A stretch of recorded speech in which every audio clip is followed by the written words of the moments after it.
আসসালামু আলাইকুম ওয়া রাহমাতুল্লাহ। Hello guys, this is Ahmadullah Atiq. আজকে আমরা আছি কোথায় কোথায় কোথায় দিঘির পার। তো দেখেন এইখানের ভিউটা মাশাআল্লাহ এত সুন্দর, যা বলার বাহিরে। আর বাতাসের কথা কি বলবো ভাই, বাতাসটা যদি আপনি একটু অনুভব করতে পারেন ভাই, অনেক শান্তির একটা বাতাস। আপনার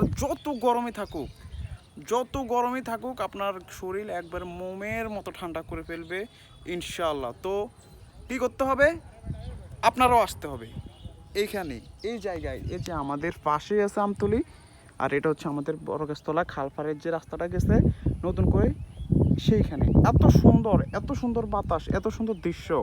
আমি প্রতিদিন বিকেলে চেষ্টা করি আসার। বৃষ্টি থাকলে আসা হয় না, তবে বৃষ্টি না থাকলে আমি আসি, কাউকে না কাউকে সাথে করে নিয়েই আসি। এসে একটু বসে থাকি, একটু কথা বলি, ভালো লাগে আলহামদুলিল্লাহ। আপনারাও আসবেন, ঘুরবেন, দেখবেন, অনেক সুন্দর। আর আমার গায়ে যে জার্সি দেখতে পাচ্ছেন বাংলাদেশের, যদি এরকম অনেক রকম জার্সি আছে, যদি আপনাদের প্রয়োজন হয় আমার সাথে যোগাযোগ করুন, কিংবা আমাদের বাড়িতে আসুন, জার্সি নিয়ে যান আপনার পছন্দের মতো ইনশাআল্লাহ।